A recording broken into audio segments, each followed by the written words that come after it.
Now that Michael's in the U.S., I'm hoping it's better for our sex life, but not tonight. I am exhausted. There's a do not enter sign on my vagina. Little Miss Trash TV brings us all the tea. Recaps and crazy hacks, that's what we wanna see. We pray for dumpster fires on a screen. We are on episode number 17 of 90 Day Fiancé Happily Ever After. So it looks like we have 2 episodes left, and then God knows how many episodes the tell-all will be. So we start out this episode with Jasmine and Gino. They are still at her janky beauty pageant recital. It is the costume portion of this pageant recital, and Jasmine is as boring as you would expect. She is the ocean around Panama. Some elements of the culture from your home country. In my case, Panama. I'm the freaking ocean. But it doesn't really matter anyways, because Jasmine wouldn't even stand a chance to this woman who dressed as a bald eagle. This is my costume, the absolute majestic bald eagle. You will see 3,000 feathers. That's approximately 60 pounds. So beauty is pain. And when it becomes time for her to answer questions from the judges, she is weird, stiff, and awkward as ever, and it seems like she just memorized certain talking points because the question was, why did you enter this pageant?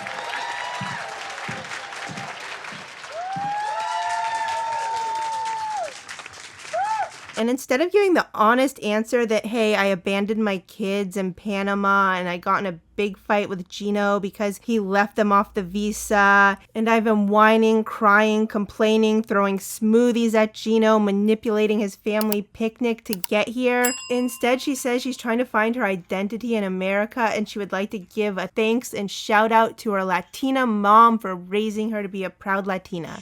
And I really want to do something to redefine myself. And I also want to thank my mother. She, as a strong Latina... Boring.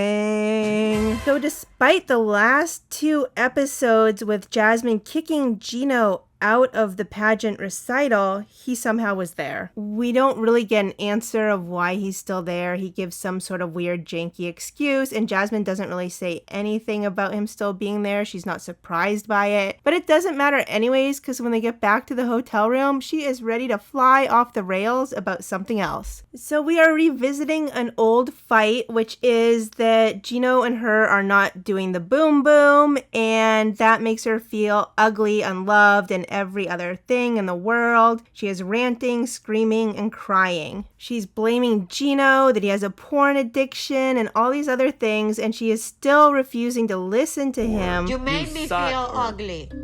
It's concerning, and I highlight concerning. When he has said over and over again that he has a hard time being romantic with her when she is always flying off the rails. I'm really disappointed to hear all this, what you're saying to me. Which seems like a total logical answer. I'm not a super Gino fan, but he seems to be genuine in that answer. But Jazzy does not give a crap. She is set in the idea that this is some huge vengeance plot against her. I have depression. I have alopecia. I am homesick. And you reject me as a woman every time you have an opportunity. I'm so desperate, to have your attention to... So on a positive note, Jasmine's lips look really good this episode, and I never thought I would say that because she has some of the most clownish cartoon lips I have ever seen on this series. But they have come down to a nice size, a nice shape. They're looking snatched. She also has 2 of her dog collars with the hearts because last episode it was a pink rhinestone heart and this episode it's a clear rhinestone. So she has managed to double down on this tacky Halloween princess costume necklace. She's getting uglier to me by the day with all this fighting. You're the one who has to fix it. So after 7 long years, Michael has made it all the way to America, and he is about to enter Angela's home in Hazelhurst, Georgia. So I'm kind of nervous about it. Which we all know from the gossip updates that total chaos was unleashed within that house upon Michael. But for now, TLC is giving us another feel-good episode with Angela and Michael in America and the 20,000 grandkids finally meeting their papa. Who the best papa? Who the best papa? And we can go all the way back to the beginning to thank Asin and Nicole for this trend, because Nicole had May calling Asin daddy before they even met and the whole thing imploded. So the only difference here is we are going to be breaking 100 kids' hearts versus one. Yeah, I'm going from Nigeria to this land. And then there's Skyla holding a butcher's knife, who says that she does not trust Michael, but she is not going to ruin the feel-good vibes of the night. It's really weird to see Mama sit here and act like nothing has been wrong and that everything's fine and dandy.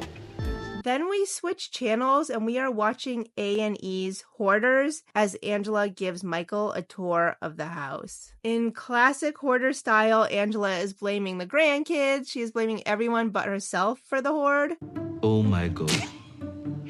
Why everywhere is clothes, and where am I going to put my things? I never realized it was this messy. But the good news is that Michael really doesn't give a crap, because he is just excited to have light switches, a refrigerator, a dryer, and AC all inside the house. Like a snake. Stop now. No, come on. It's good to be home. So last episode, Ashley and Manuel were having their same old fight, but Manuel laughed in Ashley's face and then went running down the street and he was off. Turns out he did not run all the way back to Ecuador. He came home and slept on the couch. And I'm just really frustrated because I don't like being played with. I mean, I think it's dickish. So I don't think Manuel likes sleeping on the couch very much, and Rico Suave took his place in the bed, and I don't think he likes his meal ticket possibly ending, so he turned on the waterworks. So Manuel is crying, he's missing his kids, he's missing home, blah, blah, blah, and Ashley eats it right up. It is kind of a big deal because this is all I've been asking for months. Y eso quiero seguir para adelante, ganándome tu confianza, ganándome tu cariño, tu amor y tus respetos. Kobe and Emily are packing their stuff to head back to America from Cameroon. Kobe is all caught up in his feelings because he tells Emily that in the next few years he wants to bring their entire family with their kids over to Cameroon. I 100% love your culture and your tradition. But also, we're very lucky that we live in America and our kids get to grow up there. Emily puts Kobe on the spot and brings it up in front of her parents on their car ride to the airport. Wait a minute, let's talk just, where would you live here? I will live in Douala or in Boya, and You have money to buy a house? I got money to buy a house, or even got money to start a business. Her parents are like, whoa. Like, what are you going to do for money? Kobe's like, I am going to run businesses. And they're like, what businesses? And he's like, businesses. So I don't know. That was sketchy and weird, but it feels like that was forced for a plot. I cannot bring my family and just sit down. What would you do? I got businesses I can do. You just keep saying I have businesses. What businesses? There's definitely going to be something that I can rely on to feed my family. Or Emily and Kobe know just how to play Emily's parents, because when they say, get out of my house, they're going to be like, okay, we'll move to Cameroon. I hope he doesn't make that decision to move back to Cameroon, because back in the United States, they have a very healthy, very loving relationship. It works great. So these two are either super smart or they just stumbled into this, but basically they have secured free rent in Emily's parents' basement for life. And that's great because you can see here that Emily is already pregnant with their third child during this trip to Cameroon. So it basically looks like that Emily's parents are going to be providing free rent, food, and free babysitting services until they take their last breath. But I'm worried that I'm losing my Loren to this surgeries and this career and this fast life or whatever you call it. So Lauren and Lexi are now making up. They're over their fight. Lauren is now allowed by her husband to be a career mom, and all is good. Oh, kiss the ring. Kiss the ring. You kissed my ring? Yes, you kissed the ring. So just don't mess this up for me. I'm not gonna mess. I'm here to help. I promise you.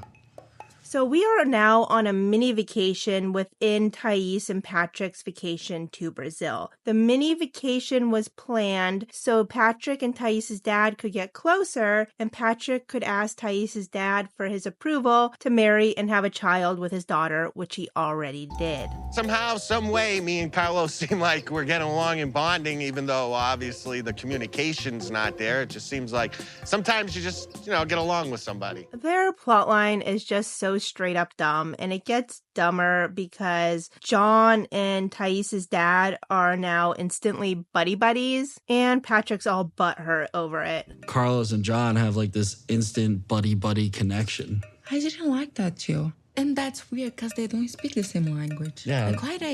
They act like they're talking about stuff. Right. And then we have Rob and Sophie, and they are a hotter mess than ever. And Sophie's friend Kay has escalated to single white female. Rob would be out the and it'd be me and Sophie forever. I'd marry her. I'd do whatever I need. Like, that's my bitch. That is my bitch. She's the other half of my soul. Bottle service girl is still all over Rob trying to secure her virtual presence at the tell-all. Seems pretty interested in me. I could scratch that itch. Sophie is drunk and calls Rob to tell him she loves him. He just pisses me off, but it's fine. It's fine. But really, that just must have been her girl radar working and knowing that bottle service girl was all over Rob because she ghosts him when he comes back to town. And then Rob the Knob starts to cry. For a second, you forget that he's a raging a-hole. Last thing I wanted was for this to not work out. But I did everything I could. So next episode, Rob heads over to Kay's house to dump Sophie. Please take a moment to like and subscribe, and we will see you back next week.